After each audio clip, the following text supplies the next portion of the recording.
ভাই অবশেষে তাহলে কলকাতাতে ঠান্ডা পড়লো বল। তাহলে হয়ে যাওয়ার কাছে ছোট্ট করে।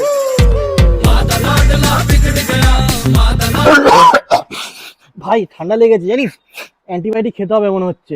ভাই অ্যান্টিবায়োটিকের টাকা নষ্ট করে লাভ নেই, দু পেক খাবি পেছন দিয়ে ঠান্ডা বেরিয়ে যাবে। ভাই রাত্রিরে র্যাকেট আর ভলিবল খেললে হয় না, গাটাও গরম হবে আর খেলাও হবে। এইসব খেলাধুলা করে শরীরকে কষ্ট দিয়ে লাভ নেই,